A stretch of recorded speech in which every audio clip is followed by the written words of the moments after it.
Assalamualaikum warahmatullahi wabarakatuh. Kembali lagi bersama kami di KSU Pondok Indah Official. Alhamdulillah pada kesempatan kali ini kita masih spesial berkolaborasi dengan beliaunya, yaitu Bapak Haryanto Agus Channel, untuk pergi ke rumah Pak Kasun untuk melihat benda-benda pada zaman dahulu. Di sana katanya ada arca, ada lingga, dan masih banyak lagi. Seperti apa videonya?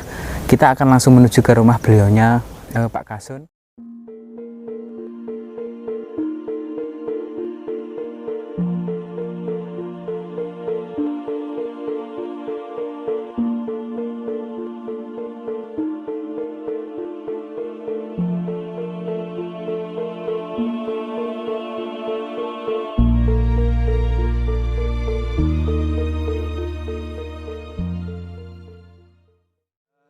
Alhamdulillahirrabbilalamin. Saat ini saya sudah di rumahnya beliaunya, yaitu Bapak Kasun. Assalamualaikum Bapak. Waalaikumsalam. Alhamdulillah sehat, kita bertemu lagi Pak. Iya. Ini untuk yang ketiga kalinya mungkin gitu Pak ya. Kita Iya. pertama naik di Brumbung, terus kedua kita mengupas jejaknya air langga, yaitu di Sendang Patirtan atau Jolotundo Brumbung ya. Itu. Nah, Pak Kasun, alhamdulillah nyun sewu, pada hari ini saya bersama beliaunya Mas Anwar dari KSU Pondok Indah Official, yang juga belajar untuk mengangkat sejarah-sejarah peninggalan-peninggalan zaman dulu itu, karena KSU Pondok Indah itu berasal dari Desa Sendang gitu ya. Perkumpulan komunitas santri umum gitu loh Pak. Jadi bisa dari Sendang Agung, ada juga yang dari Sendang Dur, seperti itu. Pemirsa, kali ini saya sowan ke rumahnya Pak Kasun.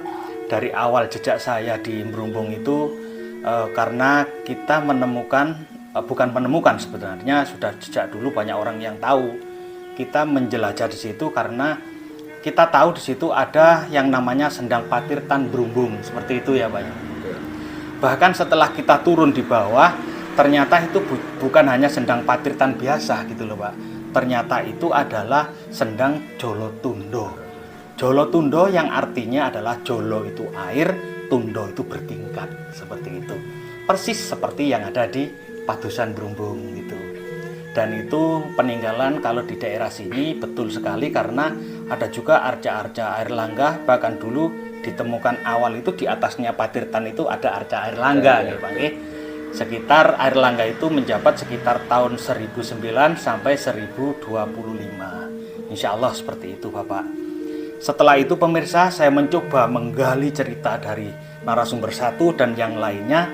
Ternyata di rumah Pak Kasun ini beliau banyak sekali mengamankan gitu, biar barang-barang ini itu tidak punah. Dan kebetulan kebanyakan barang-barang ini Pak Kasun sendiri yang menemukan, seperti itu. Tapi yang jelas kalau menurut pribadi saya, di dunia ini banyak sekali orang-orang yang kebejan, banyak orang-orang yang mengerti dan bisa, tapi tidak semua orang itu akan punya kebejan. Seperti Pak Kasun ini, ternyata benda-benda ini hanya Pak Kasun yang menemukan, seperti itu. Nah, pemirsa, ini adalah benda-benda purbakala, peninggalan-peninggalan sejarah zaman dulu. Untuk eranya di sini banyak sekali, mungkin nanti bisa saya sampaikan satu persatu.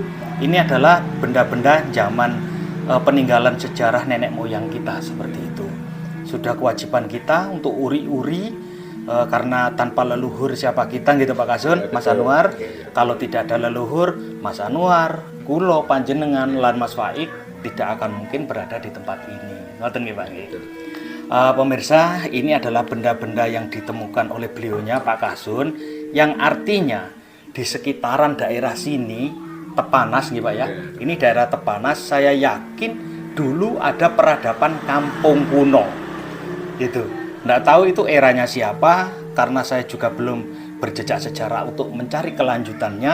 Insya Allah nanti setelah ini, kalau memang kita ini ada waktu, kita akan melanjutkan untuk berjejak sejarah seperti itu pemirsa. Niat saya masih koneksi dengan KSU, dan memang kalau nanti Pak Kasun itu berkehendak dan ada waktu untuk menemani saya bersama rekan-rekan, kita akan mencari jejak-jejak perkampungan yang kuno itu Pak. Saya yakin ada Pak, karena inilah bukti-bukti yang ada di sekitaran daerah Tepanas, khususnya di kiri kanan Padusan Brumbung. Karena di mana ada padusan, karena itu adalah sumber kehidupan manusia, pasti di situ ada peradaban masyarakat zaman dulu, atau setidaknya kampung seperti itu, Pak Kasun. Jadi pemirsa, yang ditemukan oleh Pak Kasun itu kalau ini adalah tempat lingga gitu, Pak. Ini adalah tempat lingga atau batu nisan. Batu nisan itu nancap di sini seperti itu, kayak ngancing gitu loh, Pak. Nah, gitu. Jadi ini lubangnya, batu nisannya berdiri, terus ada yang lebih kecil, itu langsung ditancapkan seperti itu, Pak. Ini pemirsa, bentuknya itu seperti ini. Ini adalah tataan lingga nisan atau lingga makam. Seperti itu, Pak. Dan ini sudah di Batu Saren. Kalau Batu Saren bisa diperkirakan era-eranya seperti sudah di era Wali Songo atau Mbah Kanjeng Sunan Derajat. Insya Allah seperti itu, Pak. Selanjutnya pemirsa, yang ditemukan oleh Pak Kasun adalah batu lumpang gitu. Ini adalah batu lumpang terbuat dari batu, asli dari batu ya, Pak ya. Dari batu, dan ini ditemukan juga di seputaran daerah Brumbung ya, Pak ya. Di barat apa di selatannya? Selatan ya, Pak ya. Yang tempat pertapaan itu, Pak ya. Iya. Gitu ya. Ya gitu. Ini adalah batu lumpang pemirsa. Bisa pemirsa lihat, nyata betul ini adalah peninggalan sejarah. Ini bukan rekayasa kita menemukan terus kita bawa pulang untuk diekspos kepada pemirsa, tidak. Tapi memang ini adalah peninggalan-peninggalan sejarah zaman dulu. Sayang sekali tidak ditemukan alunya ya, Pak ya. Nggak ada, Pak ya. Begitu. Belum ditemukan ya. Terus pemirsa, inilah yang membuat saya kagum di sini adalah ini. Pemirsa pasti tahu ini dari daerah mana. Ini adalah persis seperti fosilnya kujang. Seperti fosilnya kujang, dan ini adalah senjata khas dari daerah Jawa Barat ya, Pak ya, dari Jawa Barat, pemirsa. Siliwangi gitu. Nah, ini pemirsa, bisa pemirsa lihat kujang. Persis ini gagang pegangannya, saya pegang. Ya Allah, Rahayu Sagung Tumati. Nggih, seperti yang di kaosnya KSU ya. Ini adalah kujang dan ini adalah batu. Ini semuanya kuasa Allah, kehendak Allah. Tanpa campur tangan beliau, saya yakin tidak akan bisa seperti ini.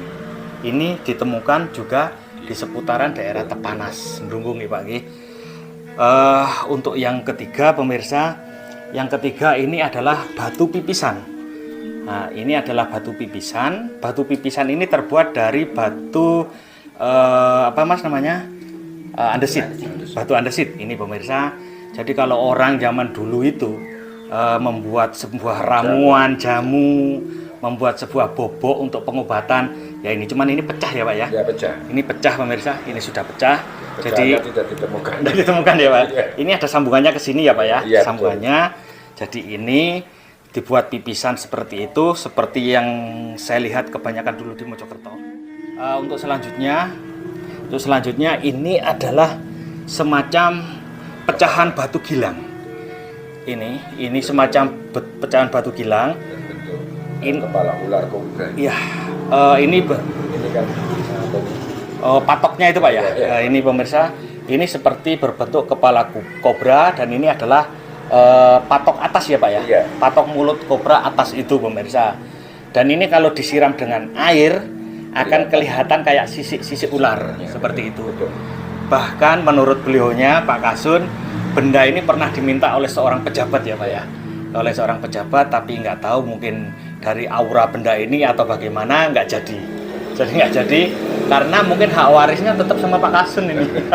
Pak Kasun sama leluhur disuruh merawat seperti itu, Pak.